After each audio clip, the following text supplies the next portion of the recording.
Nairobi, la capital de Kenia, se encuentra localizada en África del Este a una distancia de 488 kilómetros de Mombasa, en el Océano Índico, y a 341 kilómetros de la ciudad de Kisumu, localizada en el borde del lago Victoria. Se encuentra rodeada por los montes Kenia, al norte, y Kilimanjaro, al sureste, mientras que el río Nairobi atraviesa la ciudad de este a oeste en su área norte, antes de desaparecer bajo tierra en el distrito de Groganville Estate. Historia de Nairobi. Antes de su fundación, Nairobi era un territorio pantanoso, habitado por grupos de pastoreos seminómadas y algunos agricultores sedentarios que aprovecharon los diferentes ríos de la zona para llevar a cabo sus actividades de subsistencia. Todo esto cambió cuando en 1904 se completó la línea del ferrocarril Mombasa-Kisumu, lo que convirtió a la zona en un importante nexo de control geográfico ante las ambiciones alemanas en la región. La ciudad continuó creciendo alrededor de una economía dirigida a la exportación de materias primas para el Imperio Británico, mientras que una gran cantidad de colonos ingleses se asentó en las zonas norte de la ciudad que poseían un mejor clima debido a su ubicación entre el río Nairobi y sus bifurcaciones. Por otro lado, en el banco sur del río Nairobi surgió el epicentro de la actividad económica de la ciudad, y, más al sur, surgieron asentamientos irregulares, donde las masas afrodescendientes empobrecidas realizaron sus actividades de subsistencia. El viejo sistema de transporte colonial. El diseño de la ciudad no fue casualidad, ya que, como siempre, los colonos europeos diseñaron el asentamiento con el objetivo de maximizar la segregación entre blancos y coloridos. Desgraciadamente, la infraestructura del transporte siguió los mismos patrones de segregación. Los colonizadores construyeron un sistema de tránsito para facilitar las conmutas entre los suburbios británicos y los distritos económicos centrales. Estos sistemas de tránsito se basaron principalmente en el uso de métodos de transporte individuales, como el caballo, y más adelante el automóvil, en su variedad individual y colectiva.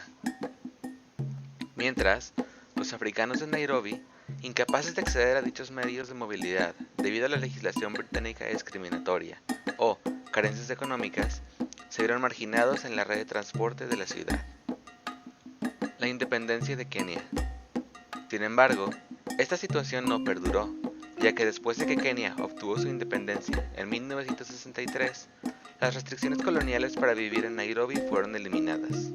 Esto significó que las personas de las zonas rurales pobres empezaron a moverse rápidamente a Nairobi para obtener mejores condiciones de vida. Las antiguas concesiones de transporte, con sus altos precios, reducido número de unidades y anticuadas rutas, no pudieron afrontar la nueva demanda de transporte generada por las conglomeraciones de viviendas improvisadas, similares a las favelas brasileñas, que empezaron a surgir en la periferia de Nairobi.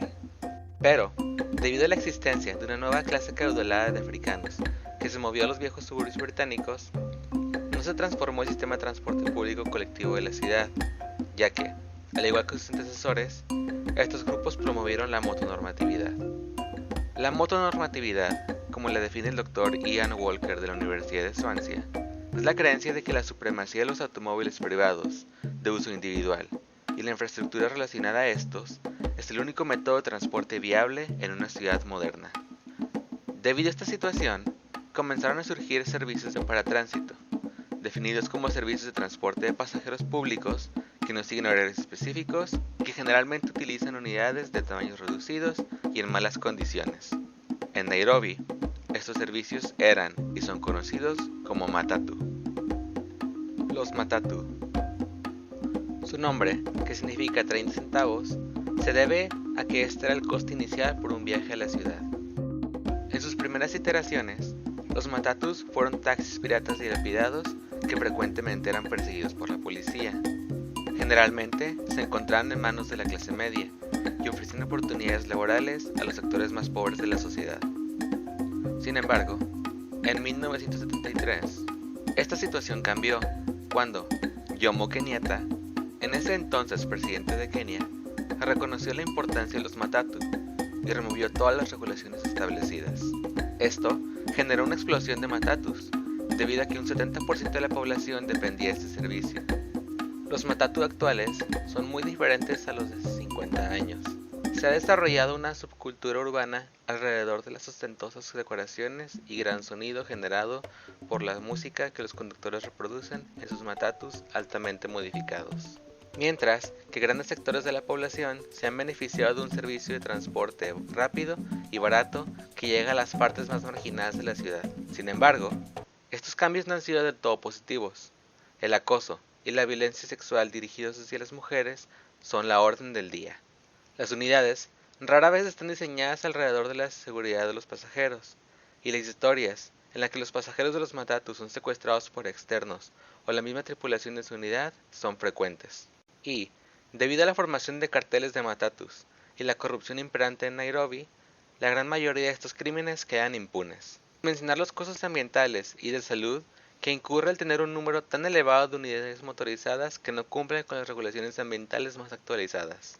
El fenómeno de los matatus demuestra cómo las instituciones y la infraestructura que los colonizadores dejaron atrás en África sigue dañando a grandes sectores de la población y hace un llamado a que los servicios de transporte urbanos dejen de ser vistos como una oportunidad más de lucro y empiecen a ser considerados como una necesidad de la vida diaria.